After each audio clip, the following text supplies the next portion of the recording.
Good evening. I'm Kate Petrov, the Public Relations Officer at Greenwich Library. Thank you all for being here with us tonight. We are thrilled to welcome highly acclaimed, award-winning author Jacqueline Woodson. Her most recent novel, Red at the Bone, was published last September by Penguin Random House and was a New York Times bestseller and notable book of the year.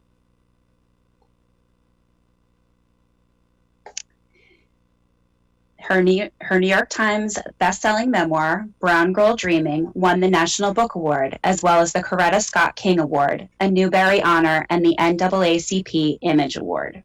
Her adult book, Red at the Bone, was a New York Times bestseller, and Another Brooklyn was a 2016 National Book Award finalist.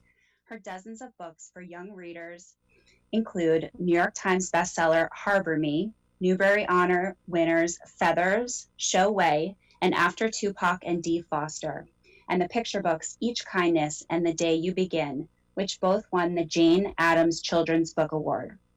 Miss Woodson will be joined in conversation by local author and longtime Greenwich educator Valerie Bolling. Miss Bolling has been a Greenwich Public Schools educator for 27 years. Having found it difficult to find diverse books for children, she became passionate about creating stories in which all children can see themselves and feel seen and heard, valued and validated. Bolling's first picture book for children, Let's Dance, was recently published to great fanfare by Boyds Mills Kane.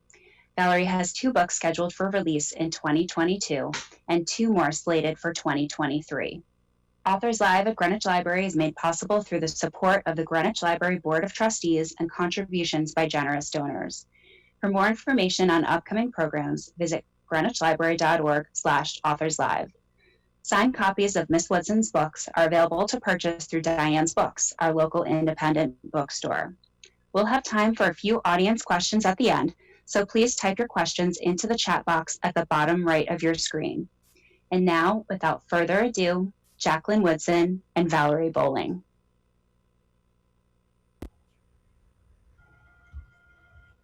Jacqueline, to share this virtual space with you. I have adored your books for years. Your books have served as inspiration for me, as mentor texts for my own writing.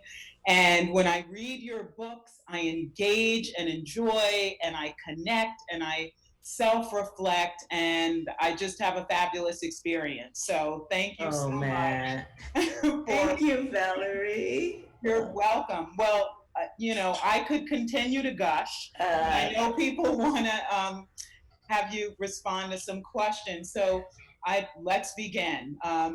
Your writing, it's a little bit more gushing. Your writing is poetry. It's lyrical. It's uniquely beautiful phrases. It has images painted with words. It lifts us up and takes us on a flight. Does this come naturally to you? I'm curious about this. Or do you angst over each word, or just relax into the words and rejoice as they flow from mind to pen or computer? Well, that's a great question, and I already waxed poetic about how much I love your book, and I am so excited for more and more of your books in the world. I'm on a Zoom. Thank you. Thanks. I'm sorry, guys. Hold on. Who is that? Oh, thank you, Jill. Sorry, this is Brooklyn, so this is what it looks like, y'all. So it's real life. We're in each other's homes. It is. I am so excited for more of your work in the world, and I think that I wish it came easily. I wish writing came easily, and I wish that I could just breathe it onto the page. And that said, I think I couldn't imagine not writing, and I couldn't imagine not paying very particular attention to the language. And so everything I write, I read out loud. It has to look a certain way on the page. It has to sound a certain way. I'm not a big fan of adjectives. I feel like too many adjectives is a way of telling instead of showing. So I have to, so it doesn't come easy, but it's worth the journey. And at the end of it, if I don't feel good about it, I know it's not going to be evocative for the reader. So I don't think about the reader when I'm writing. I think about myself, and then eventually about the reader in context to how it makes me feel. I'm the universal we, right? You know, like Exactly. everybody. So I love language, and I write because I love language and I love story. And it is important how that language comes to the page. I agree. I feel the same way. And I know a lot of people don't like revision, but to me, that's the most exciting part of the writing process, to sort of, fight over the words. Is it this one or this one, or, this phrase or that phrase? And I just think it's, we want to have the right words in our books. The other thing as writers that we try to do is to create emotion and connection. And that can be difficult in writing. And yet you make it as simple and as smooth as like spreading jam across a slice of bread. You really do. So I'm wondering, Jacqueline, if you can share an excerpt from one of your books with us that sort of is, that exemplifies that emotion and connection.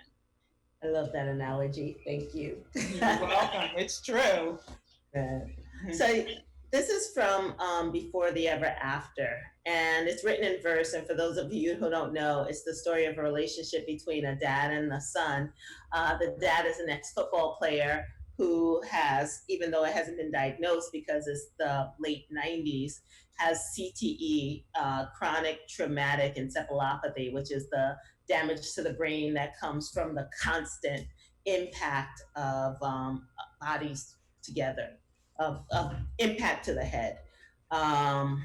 This is called, I'm going to read two pieces. This is called Tears. My daddy cried every day the year his father died. He tells me this each time I scrape a knee or stub my toe or watch a really sad movie and try to hold back my tears. I cried the whole year, my dad says, 365 days. But I wasn't born yet, so I didn't see it. And 2 years later, when his mom lost her leg because of a disease called diabetes, my dad said he cried because he didn't have the money to make life comfortable for her. You know, he said, a fancy wheelchair, ramps, a new house where she didn't have to pull herself up on her crutches to reach for everything. And 2 more years later, when he signed his first contract, my daddy said he cried because now he could buy that wheelchair and that house and help his mother and his sister move in together and see them cry happy tears. But some days now, my dad sits at the window, silent tears slowly moving down his face. I don't even know where his tears started. I don't even know when they're going to end. And this is called Ali. Ali says he doesn't really remember the beginning of his story. Says he's glad about that. It was a tragedy, he says. And when things like that happen, your mind just blanks out. It's like your mind knows, he says, how to take care of itself. Before he was one of my best friends, he was a baby with green eyes and a bright red afro, left outside a Texas church in a basket with a note pinned to his blanket. Please take care of this baby and love him like crazy too. He used to take the note out of his pocket all the time. Now he keeps it stored away in a plastic bag, the paper inside yellowish and ripped in one corner. Too delicate, Ali says, to show anybody anymore. We all know what came next in the story, Ali says he can't remember. A preacher and his wife found him and kept him. Loved Ali just like the note asked them to do. Then the preacher died and it was only his wife, Bernadette, who's Ali's mom. Bernadette, who comes over sometimes to drink coffee with my own mama, and sometimes, if it's a Friday night, 1 glass of wine. Any more than that, Bernadette says, and I forget my own name. Even though she said that 100 times, she and my mama laugh anyway. Ali looks at my dad sometimes with those bright green eyes, like he's deep in a dream of remembering his own father living. Ali, who my dad used to call my son from another father and mother, which always made Ali duck his head to hide how red his face got, to hide how big his smile got. Ali says he doesn't really remember the story of being a baby in a basket, but sometimes the story lives inside his eyes when kids ask, "What are you? You black or white or Spanish or mixed or what?" And Ali has to shrug and say, "Maybe I'm all those things, and maybe I'm something else too." Once, when Ali told my dad about kids always asking him this, my dad just gave Ali a fist bump and said, "You know what you are, Ali? You're 100% you." Oh my goodness. And, that makes me think of the day you began as well about, being 100% you, no matter who Uh-huh. you are. But how do you, Jacqueline, the first excerpt you read about, the connection with the father and remembering, having this connection there. And then with, his good friend Ollie, Ollie's one of the guys in his posse, Mm-hmm. and how do you, what do you draw from? Is it personal experiences? Is it things you see to be able to infuse that level of emotion? I think it's all of that. I always think of Madeline L'Engle, who said, "When you write, you should write remembering the child you were, because the essence of childhood doesn't change. The technology changes, stuff around it changes, but the emotional, that part of it stays with you." And so I definitely go to that place, but I think as a writer, you have to remember to walk through the world with your eyes wide open, and you can't kind of like stutter step and try to not live inside the emotional journey that writing is. So I, I feel like my writing is not necessarily physically autobiographical, but it's definitely emotionally autobiographical. So every emotion that a character has had is one I've known, or one that I'm feeling as I'm writing that narrative. And so in going back to your first question about what's easy about writing, I think that if it feels easy, then it's not going to be that good. Yes, that's probably true. Now, with Before the Ever After, what sort of research did you do for that book to be able to Mhm. write about this young man? I have to tell you, when I was reading the book, and it's towards the end, I hope it may be a reveal. I won't say the exact, but they're having a birthday party and the age is given, and I was like, it was not what I was expecting because, so how did you go about researching? Just that I did a lot of researching about CTE, and I decided that I wanted to put it in that particular time, right before it became super public, right before people started telling the truth about CTE, because a lot of people knew about it but weren't telling truth, because the NFL, the NHL, who believe in the use of black and brown bodies, and they need these bodies, so they're not going to tell the truth. So which made me really angry. But the more research I did, the more I understood what was going on, and the more heartbreaking it became. And for a writer of young people's literature, as you know, you always have to have hope somewhere in the narrative. So then the journey became, for me, the emotional journey is like, where is the hope when we know what happens with a disease like this? Like, where how was the resolve for this father and son who so deeply love each other, who have such a deep bond, and now we have this CTE coming between them. So yeah, it was a lot. It helps to have my better half as a physician, so I can Right. ask her questions when I'm stuck. But also going to the internet, my editor helped me with a lot of research and just figuring out what the emotional journey of CTE is. And also, I don't know as much about football as I learned writing this book. My friend Toshi Regan was a huge football fan until she gave it up, and she had a lot of information for me. She read drafts of it and helped me get to understanding even something like counting down the yards to a touchdown.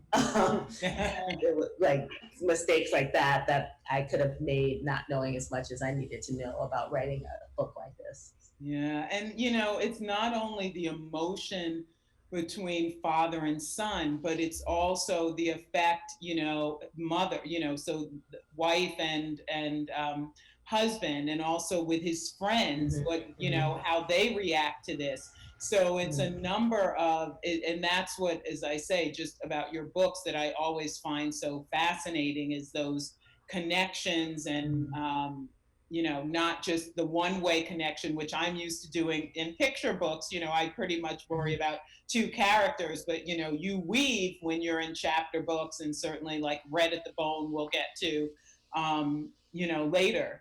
But you do write for children and young adults and full-grown adults with Red at the Bone. So, how is that experience of writing for children versus older children or adults?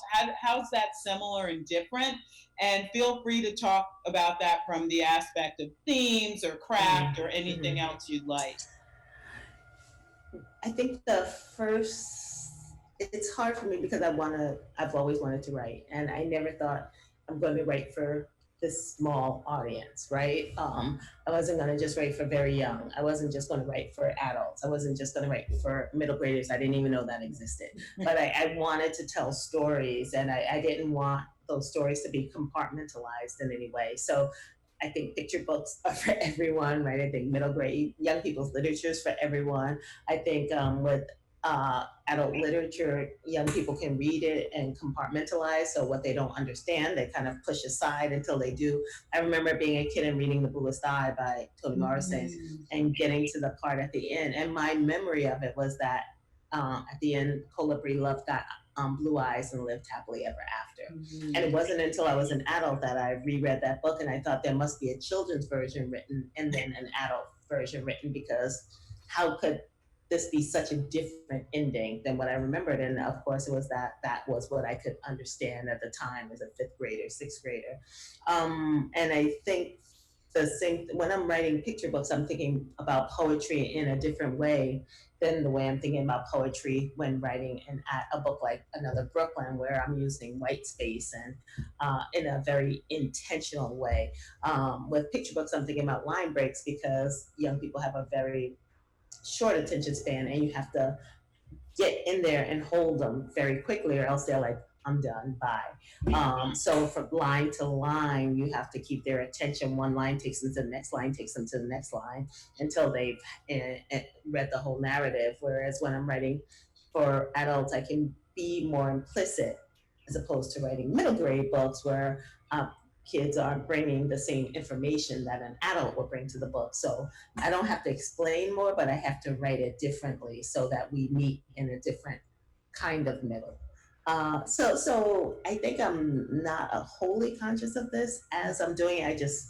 I know once I understand the age that this book is, I'm targeting in this book. When you look at something like Another Brooklyn, it's the characters for most of the book are teenagers, but the person telling the story is in her 30s.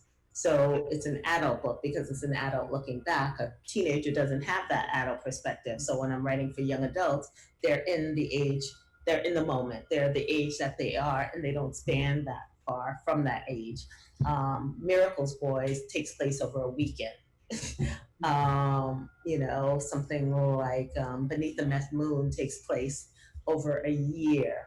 But mainly the characters stay the same age. After Tupac and Dee Foster is different because the girls go from being 11 to 13, which didn't happen a lot in children's young adult literature. But of course I did it because I wanted to do it.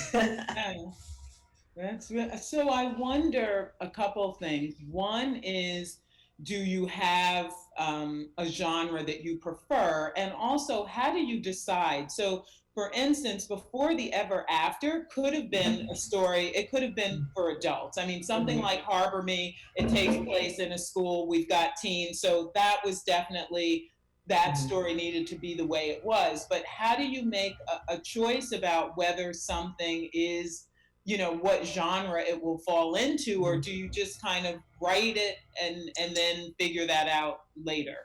I'm usually working on more than one book at a time, and I try not to write them for the same age group, so that helps me kind of separate them. So with something like The Harbor Me, it took me a moment to figure out, is this going to be Miss Laverne's story, which would then be an adult narrative about this class and how the work she did to change the narrative. And then I decided that it wasn't. It was going to be a middle grade book. Something like Brown Girl Dreaming is it's hard to place, right? Because and I think that's why the audience was so broad for that book, because I was born in 1963, so we had the people who came to that book who were born in the 50s and 60s who were like, I see my story in this. Then we had the brown girls who were like, I see me in this. And then we had the white kids who were like, yeah, I have a dream of being a writer. It was really, I think of all the journeys of my books, that book had the most interesting journey. And it started from a place where I just kept writing. I'm like, I don't know who this book is for. I'm sorry. Like, I hope it lands somewhere, because I have no idea who's going to read this and who's going to care. All I know is that I need to write this book. And so I think that's the thing that I learned from it, is like, so much of the time, as you know, like as writers, we're creating roads, right? There wasn't a road of Brown Girl Dreaming. I didn't know how to posit it. I didn't know who was going to read it. I didn't know what it was. I knew it was a memoir, and I was trying to figure out how I became a writer by writing these memories down, and that's it. So. It's interesting, because when I reread it, I noticed all the connections and intersections with your other books. I mean, Visiting Day, there's an uncle in A Brown Girl Dreaming, and we get Visiting Day. In The Day You Begin, there's something in there. I have to look at my notes. Yes, exactly. Yeah. That comes from that. So I just think coming on home soon, my mom going to New York and coming back. Yes, exactly. So locomotion, 5th grade, me learning, being recognized as a writer. Yes. So talk to me, was that intentional, or is it just that it kind of happened? It wasn't at all, because I was very nervous. I didn't want to see the connections to my other books, because I thought once I started seeing connections, I become self-conscious about my writing going forward. So the minute something landed, I was like, no, that's not it. Like, I would push it away. Because I think part of it, I was superstitious about that. Like, so much of creating a story, you like to think that it came out of nowhere, right? It just came down your brain, down your arm, and out your hand. But the minute it started making sense, like I started seeing those connections, I was like, I'm good. I'll just turn that part of my brain off. And for me, I have to say, as a reader, and people who know me know that I'm a connector. I believe that as an educator, we have to set things up so that students can easily make connections, because that's how they learn. And even in my personal life, I'm always connecting someone to someone else, like, oh, you two should meet, or, oh, let me, you two need to talk about this. So that's just who I am. So for me, it actually heightened the reading experience for me, because I'm like, oh my gosh, yes. I mean, it was enjoyable for me to see all of that and to see where everything came from. So it's funny, here you are, Jacqueline, fighting it, and I'm like, bring it on. So it's interesting to think about, how we write, why we write, and so forth. And one of the things I know you said, I actually heard you say this in an interview recently when you were at Barnes and Noble. I think it was last week or the week before. And then I also was reading something where you say, I want to quote it exactly, I have so many questions. Sometimes writing is the only way I can answer them. So I want to know, what are the questions you had that you were able to answer through some of your books? Well, Brown Girl Dreaming, I understood how I got to have so many stories to tell. Yeah, because of my life. A Locomotion, I understood how an amazing teacher can see a student and make them believe deeply in themselves, which is what happened to me in 5th grade. The Day You Begin, that kind of struggle of feeling other, and then how do you take that and turn it into a celebration of self? One thing I really love about that book is all the rulers that Rafael Lopez put throughout the book to show Yes, the way we yes. measure ourselves against other people. So those are some of them. Another Brooklyn was a love song to the neighborhood I grew up in, Bushwick, and the how do things and people get erased was basically that, because I wrote about Bushwick the way it was when I was a young person. So a reader coming to that who knows that neighborhood would see that erasure, that Columbusing of the neighborhood, and the way that people, like we did with the indigenous people, like we took the land and claimed it for our own. So I think those are just some of the ones. Yeah. What questions are you still hoping to answer maybe in future books? Are there any questions sort of on your mind now? The only question I have is 2020. Oh, yes, yes, yeah. 2020 is a verb with a question mark. Exactly. Well, my question is 2021. What will, what's that going to look like? And hopefully we'll have some reasons to rejoice. So yeah, we shall see. Um, I'm wondering too, speaking of questions, I'm just curious. One of the most interesting questions I was asked in an interview, I thought this was so clever, and I actually really enjoyed responding to it, and I listed 10 books. The question was, what other picture books do you think, and in my case, Let's Dance is in conversation with. So what books, besides your books, we've clearly established your books are in conversation with each other, Jacqueline. What other books are your books in conversation with? And are there any books that you would recommend to our audience? Yeah. Well, I would say, because of the books that so impacted me as a young person, Stevie by John Steptoe, 100 Dresses, I can't think, Estes, I forget her full name, Little Match Girl, Hans Christian Andersen, and The Selfish Giant by Oscar Wilde. Like, those are some of the books that talked about, these very specific moments in a more kind of global way, depending on how you look at them.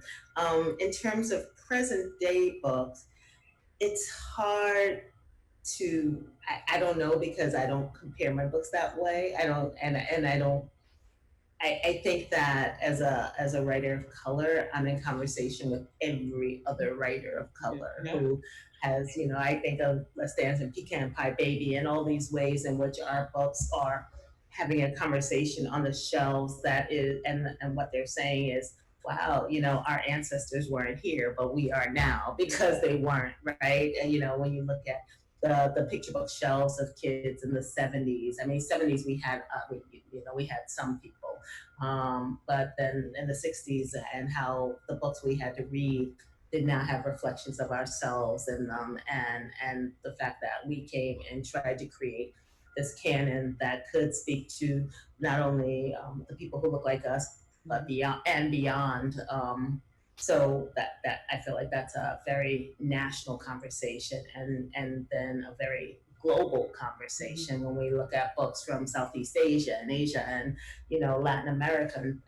It just becomes this narrative of almost erased people finally able to put their books into the hands of young people who can then see mirror, as Dr. Rudine Sims Bishop talked about, see mirrors of themselves in the narrative.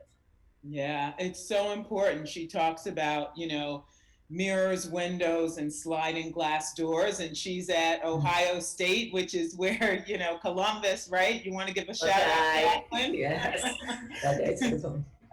And so that, that is an interesting question, because there's been a lot of talk about, we need diverse stories in the world. We absolutely need them. But are there stories that we need more than others? Who gets to tell whose stories? I don't know if you want to, have anything to say about that. I think we're living in a very loud time in so many ways. And one thing that I celebrate is the quiet, where I can actually hear the stories, where I can actually be an active listener in the moment. And are the stories all told? No, in terms of a trans narrative, what are the books out there for very young people and middle graders in terms of um, that there are still places where that we can do the work of filling, getting those stories not only on the page but into the hands of Yes. the young people. So there's definitely still work to do. I'm so glad for organizations like We Need Diverse Books and for helping to get those books into the world, for First Book, for helping to get those books into the classroom. But we still, of course, have the work of getting people of color into publishing and agenting and all the other places where we can have a more diverse conversation. Exactly. And I think too, it's not just saying, oh, this is a book, that has, a Black child, or, oh, this is written by someone, from Southeast Asia, or it's the idea of, too, the stories are, that the story isn't just about that. There's something else as well. Like the stories that, your stories feature people who look like us, but there's so much more. There are universal themes that we've talked about, father-son relationship, or relationship with a friend, or not feeling as if you belong. And so I think when people realize that you can pick up any book that will tell you, that you can use, what are the decisions about the books that you're making, and how you're talking about them, right? Exactly. In terms of like, why is this book get qualified and that one does not? So, Exactly. Yeah, it's about the conversation. And so many people now, I've had a lot of people coming to me sort of from spring until now, oh, tell me books, what books should I read, and this and that, and I want to have a more diverse library. And I'm like, that's a start, but it is about the conversations. Are you willing to have conversations about these topics, and do you feel comfortable doing that? Because just putting a hand in, a book in a child's hand is not enough. It's about the adult who's going to have the conversation. Exactly. That's such a good point. Yeah. One of the things I've thought about in your books too, and it comes up in every book, and it's often how you place the book in time with the music that's going on at the time. You are such a fan of music, and so I'm wondering if you can talk more about that, both within your books, and if you have a favorite playlist that you listen to for different types of writing. I'm just curious. So these are my headphones. The minute I start writing, or before I start writing, they go on, and that is a signal that I'm writing. World is gone. Don't bother me. And it really depends on the playlist. Depends on the book. So if I'm writing something that's more in the 60s, 70s, there's going to be the playlist is going to shift to have more of those songs on it. And I don't even listen to the lyrics anymore. Like I just need the music going into my ear to erase the outside world and to give me a rhythm to help with the writing. But I listen to a lot of the same songs over and over. I think I told you earlier that interviewer was asking me, did I wait 40 years to put the Sugar Hill Gang into Before the Ever After? Because there's a nod to going to a friend's house and the mom can't cook and having to eat that food. So I can't imagine writing without music in my ear, and it does change. So I don't have just one playlist. I have playlists that kind of ebb and flow depending on the book. Yeah. No, and just as I said, the references to music, I started, at one point I started writing down all of the, there was Prince, there was Michael Jackson, the Beastie Boys, Menudo. I mean, I'm like, Menudo, I haven't thought of Menudo in years. I mean, it was just, James Brown and everyone. So just really. Yes, Anthony, Joni Mitchell, and Van Morrison. Yeah, yeah, yeah. Some Bruce. Exactly. So I am going to ask, I hope it's not too personal, but how are you coming along with that dance? Remember, Toshi, you tweeted her out. Whoa, oh, you're there. I'm working on it. And, yes, and JL did a sort of cameo. He came in and photobombed. It's a process. She's so happy because she just got 100,000 TikTok followers. Oh my God. Which means she's a much better dancer than I am. But I am working on it. That is funny. It'll be back up on Twitter. There'll be a new version on Twitter soon. Yeah, good. I know I had sort of asked you a bit back about, books. Your book is in conversation. Your books are in conversation with, and you did recommend some books. I'm wondering though, if you were to, I'm sure in our listening audience, we have, parents, we have educators, we have librarians. And what would you recommend parents do to ensure that their libraries promote anti-racism and inspire young people to do their part to sort of right the wrongs in our world? I mean, we can't ignore the fact of what's been going on. As I say, we're in a pandemic, but there's another virus that's been around for 400 years. And if I start talking about the verdict that was delivered last week, I don't know what I'll do. Yeah. But what, there are people who do want to react to this in positive ways, and maybe through books. And again, it is the conversation, but are there things that you would recommend that they sort of do as they look at the books they're choosing and look at their current libraries? I think that one thing, there's so many great anti-racist book lists up there spanning ages. One, I just did one for my son's school, and one book that I really loved was Me and White Supremacy. And I forget her name, but it's called Me and White Supremacy. It's the only book with that title on it, and I hate that I forget her name.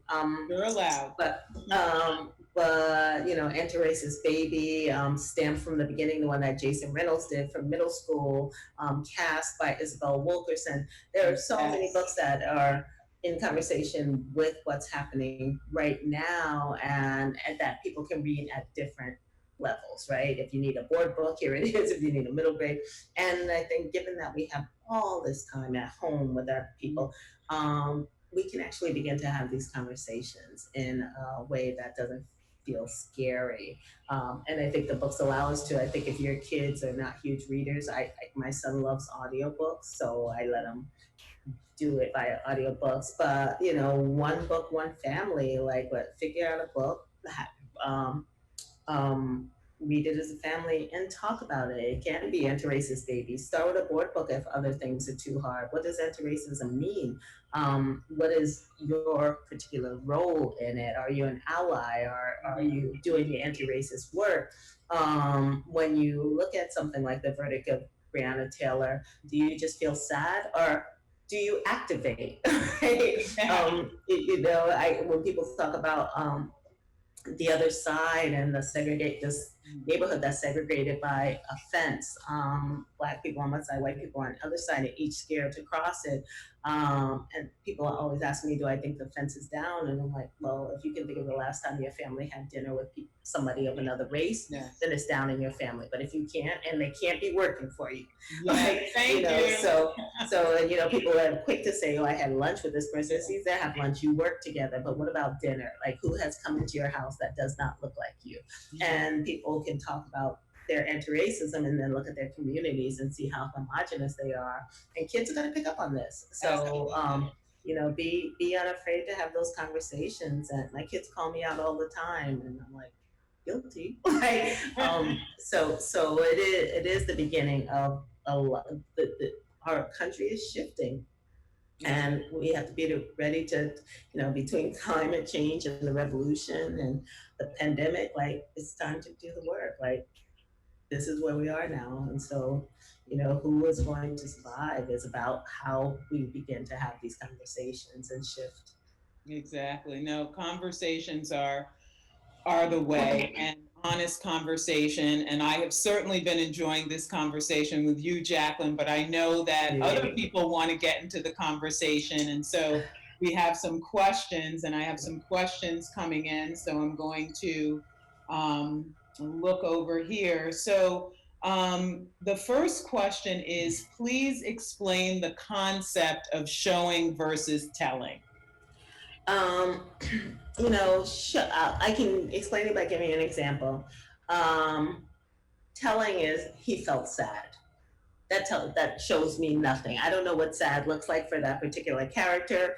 I don't know what he does when he's sad. Telling me is like his head. I mean, showing me is, you know, he dropped his head into his hands. The room got silent.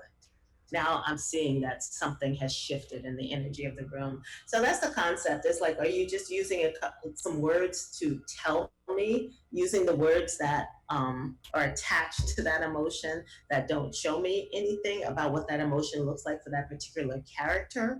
Or are you giving me more of that character by showing me how sadness looks for the and that's as well as I can do with that. Like you learn to write by reading, and the more you read, the more you'll see how people show instead of tell.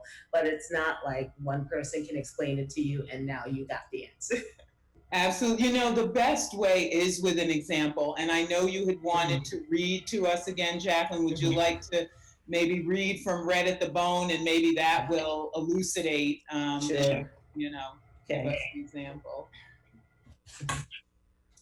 Okay.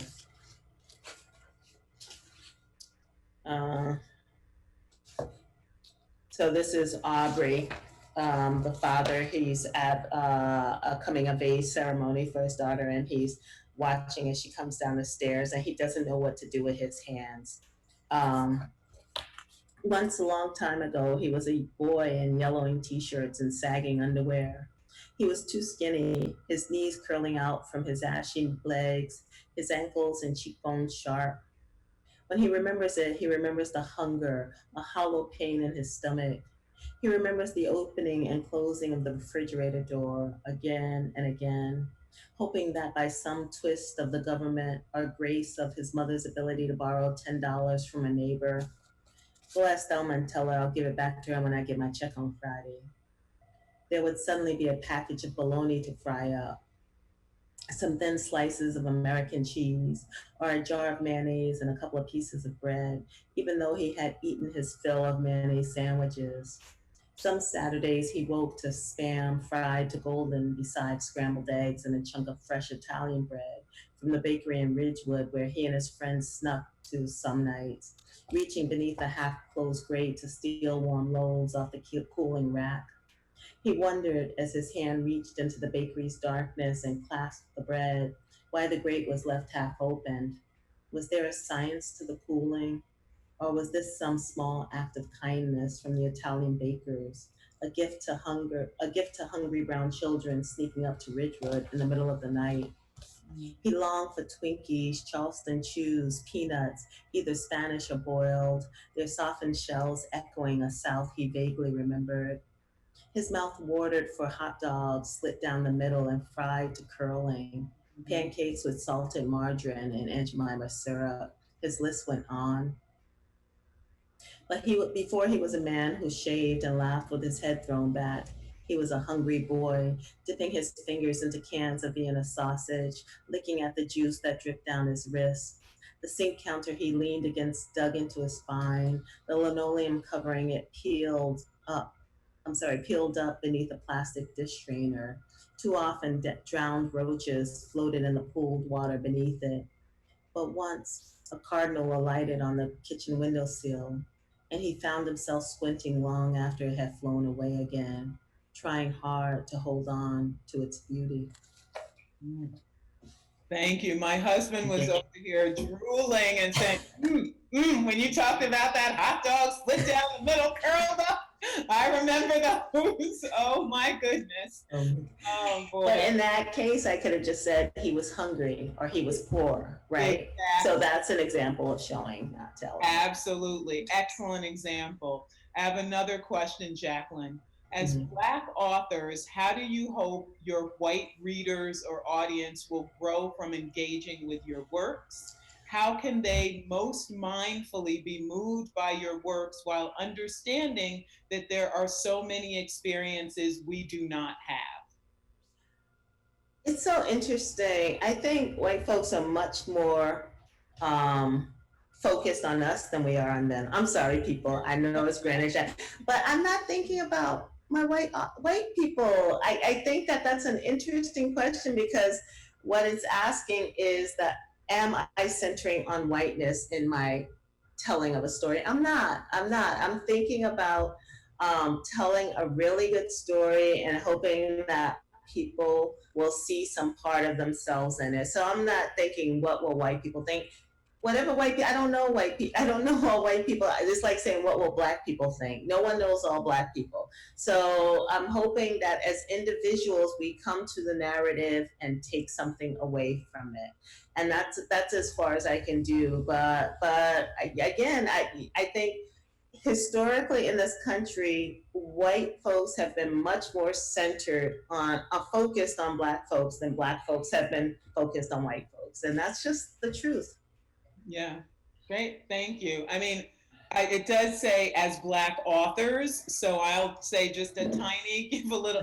I think what I want you to take away is that we're human. I mean, if you read Jacqueline's books, every experience, as I said, these are universal themes and experiences and ways of connecting. So it should normalize us, which is why you can read these books. I don't know if you heard Jacqueline Linda Sue Park say she spent a year reading only books by women of color, and she said it was the best year of her life. She said, I missed out on nothing.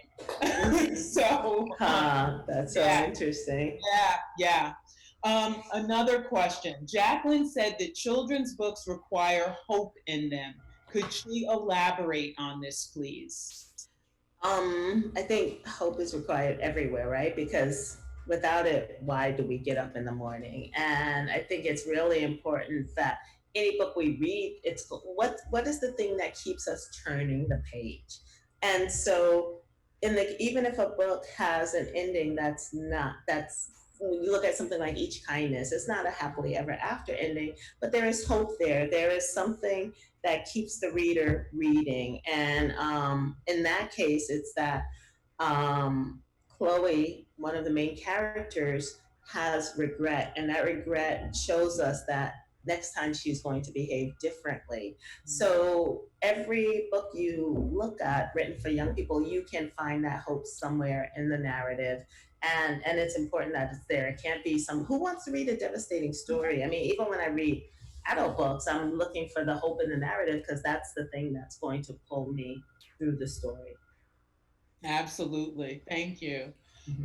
Do you plan on including current events in your future writing? I don't know. I don't know. I mean, as I said before, 2020 is a verb. I don't know. I think if I do, it's going to be a long time from now. You know, I remember I didn't write about Katrina to many years after it happened, 9/11, the same thing. So I think I have to get some distance and some sense of what it meant to a bigger context before I really start engaging in writing about it. Absolutely. Yeah, I can understand that. Feathers is such a beautiful story, and I agree. How would this story have been different if you were sitting down to write it now? Feathers is actually inspired by The Selfish Giant by Oscar Wilde. And if you go back to read that book, you'll see where the connections are. But I don't know because it would be a different book if I wrote it now. It's about a white kid who walks into an all-black classroom in the 70s. I think in a lot of ways, if that kid is walking into New York City, it would be the same because we have the highest rate of segregated schools in the country. I don't know what the schools are like in Greenwich, but here they're pretty segregated. So sadly, there would be a lot of overlap. The fashion might be a little different. The music and what teams are winning what titles, but I think there would be some overlap. Yeah. Would you ever consider writing a song?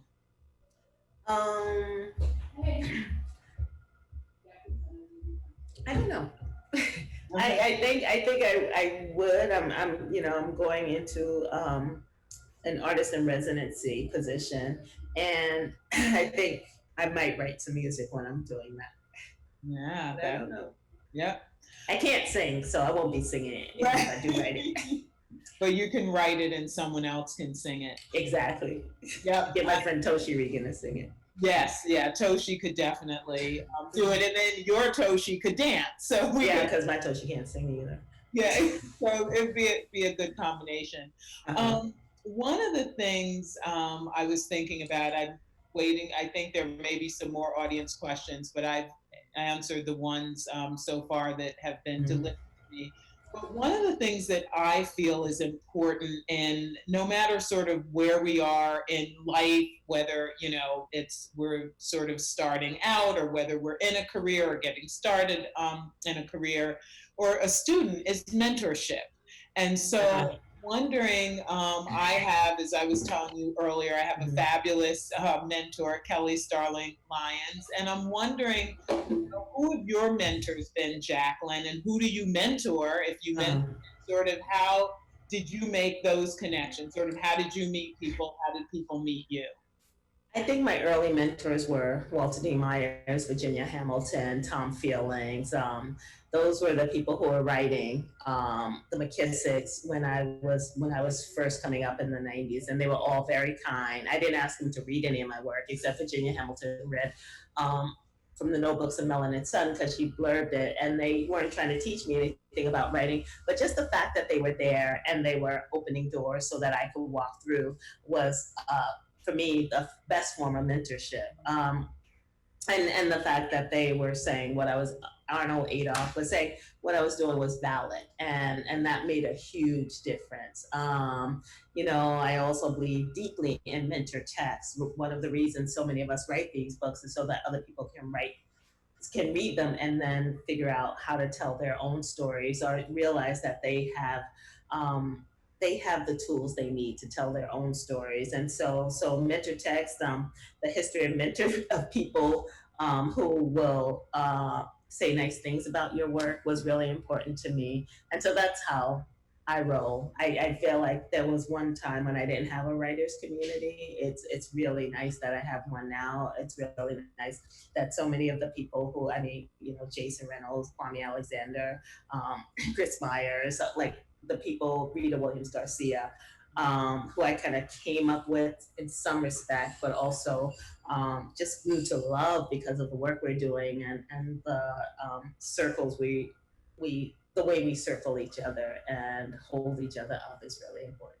It is important. I agree. And, the writing community is, a fabulous place. It can be tough and there's a lot of rejection, but when you have your group, it definitely, it encourages you. It's a place, you can sort of go to and talk to people and for strength. So I agree.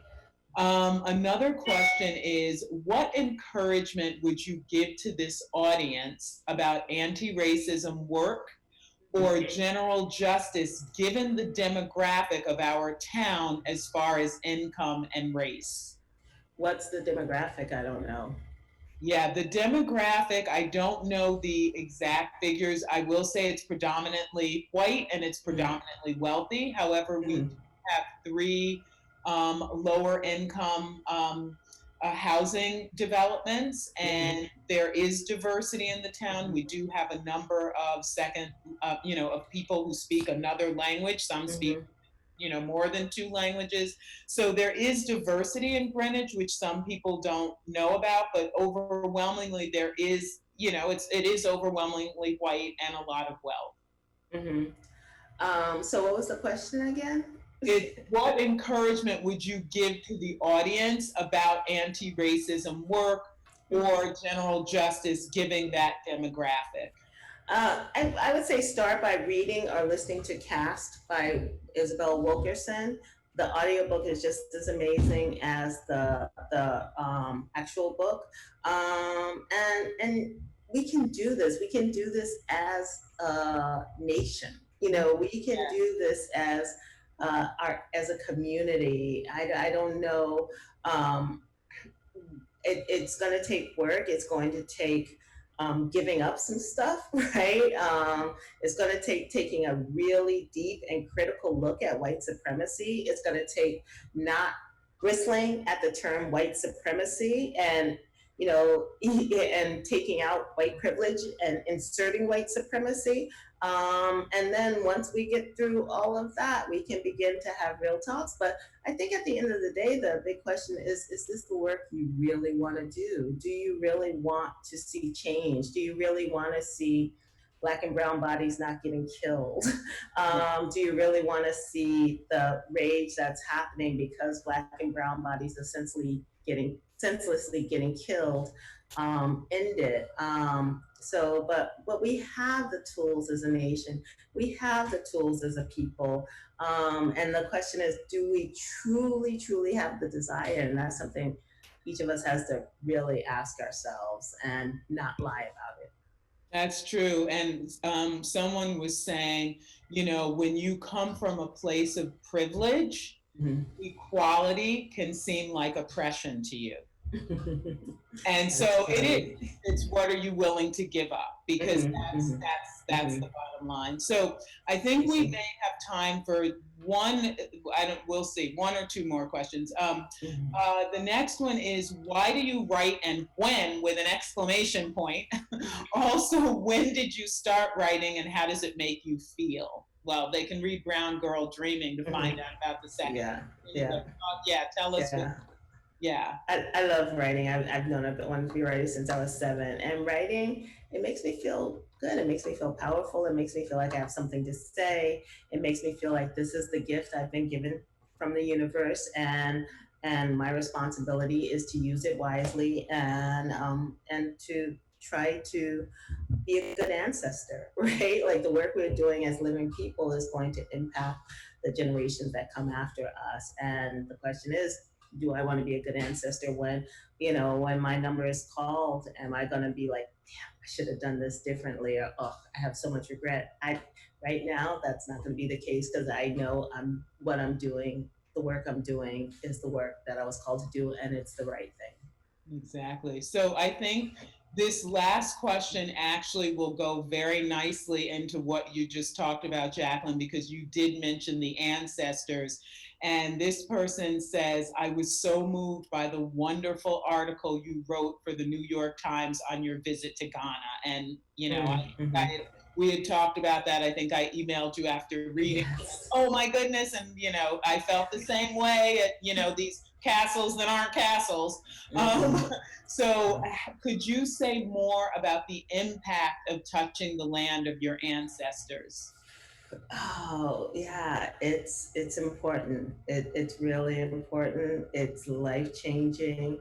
It's complicated, and it's a much, much longer conversation, as I'm sure the asker knows. And I'm so glad I did it with my family. And there's still so many questions I have, and so much.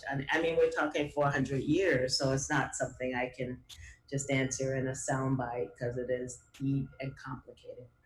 Yes, absolutely. I think we are probably just about out of time. I guess I would ask you, in the 2 minutes we have before we officially say goodbye, is there a question that you wish I had asked Jacqueline, or had come up from the audience, or is there a question that you were asked in another interview that you thought was just so amazing you want to share it and respond to it? Oh man, no, your questions were awesome, Valerie. It's been so lovely talking to you. No, they were fabulous. And the audience, thank you for your questions, and thanks for being here. This was really nice. Thank you. Well, this has been indeed an absolute pleasure, as I've been tweeting out and saying. It's both an honor and a thrill. Such an honor. And I just, to be able to meet you and connect with you, and it's been wonderful. So I want to thank you. I obviously want to thank the Greenwich Library for this program, and we certainly want to thank our listening audience. We appreciate you tuning in. We appreciate your questions, and please purchase Jacqueline's books. And Valerie's. Thank you. Have a great night, everyone. Stay safe, be kind, don't be racist. Bye. Absolutely. Bye.